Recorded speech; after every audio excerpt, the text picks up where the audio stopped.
नमस्ते। आज लोकतंत्र खतरे में है। ऐसा मैं नहीं बोल रही हूँ, ऐसा हमारे देश की कुछ महान हस्तियों को लगता है। 1975 की इमरजेंसी में पत्रकारों, आम जनता की अभिव्यक्ति की आजादी को सलाखों के पीछे डाल दिया, तब लोकतंत्र सुपर डुपर हिट था। मगर आज उसी अभिव्यक्ति की आजादी के तर्ज पर आप लोग देश के इलेक्टेड प्राइम मिनिस्टर को हर रोज अनाप शनाप बकते हो। कभी नीच आदमी कहते हो, कभी साइकोपैथ, कभी कावर्ड, कभी बोरिंग बुड्ढा। हिमालय पे हड्डियां गलाने की सलाह तक आप लोग दे देते हो। इसके बावजूद आप लोगों को लगता है कि लोकतंत्र खतरे में है। 60 वर्षों से एक ही परिवार का वंशवाद चलता है, तब लोकशाही की इज्जत पर आंच नहीं आती है। पर पहली बार एक चाय वाला, एक साधारण परिवार का इंसान प्रधानमंत्री क्या बनता है, आप लोगों का ईगो हर्ट हो जाता है। सडनली इंटॉलरेंस बढ़ जाती है देश में और लोकतंत्र को खतरा हो जाता है। 70 वर्षों से माइनॉरिटी का अपीसमेंट किया अपनी वोट बैंक पॉलिटिक्स के लिए, तब लोकतंत्र पर कोई दाग नहीं लगता। और वो क्या था? #Women empowerment. लेकिन उन्हीं महिलाओं को जब ट्रिपल तलाक जैसी कुरीतियों से मुक्त कराना होता है, बेटियों की शिक्षा की बात होती है, तो सडनली लोकतंत्र खतरे में आ जाता है। और वो क्या?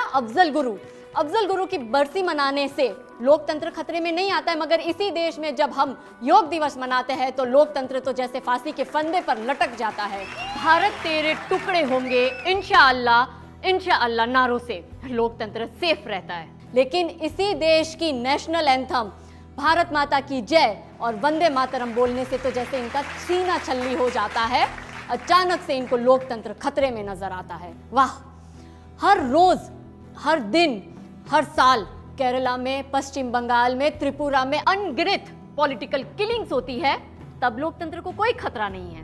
पर एक वामपंथी पत्रकार की कर्नाटका में दुखद है हमें उस घटना का मृत्यु हो जाती है, उनका मर्डर हो जाता है। मगर आप लोग बिना इन्वेस्टिगेशन के हिंदू आतंकवाद का टैग दे देते हो। ये कहां तक जायज है? वाह रे मेरे लोकतंत्र के रक्षकों! जाति धर्म के नाम पर खुले आम भड़काऊ भाषण देते हैं, तब किसी को लोकतंत्र खतरे में नहीं नजर आता। मगर इसी देश के ओबीसी से अगर कोई प्रधानमंत्री चुन के आता है या एक दलित को प्रेसिडेंट बना दिया जाता है तो सडनली लोकतंत्र खतरे में आ जाता है। वाह, कमाल का दोगलापन है।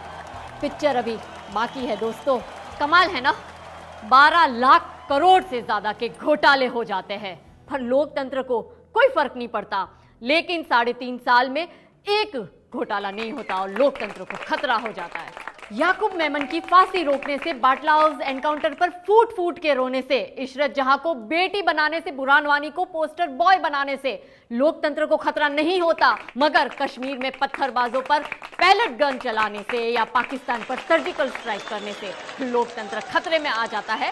सर्जिकल स्ट्राइक के प्रूफ मांगते हो। मोदी जी के गरीबों का साथ निभाने से, मोदी जी के देश प्रेम से, सैनिकों से उनके प्रेम से लोकतंत्र को खतरा है। वाह रे बुद्धिजीवियों, कमाल का दोगलापन रखते हो। दरअसल तुम आज लोकतंत्र को खतरा है देशद्रोहियों, आतंकवादियों, भ्रष्टाचारियों और ये जो so called ultra intellectual gang बैठी है, इन लोग से है।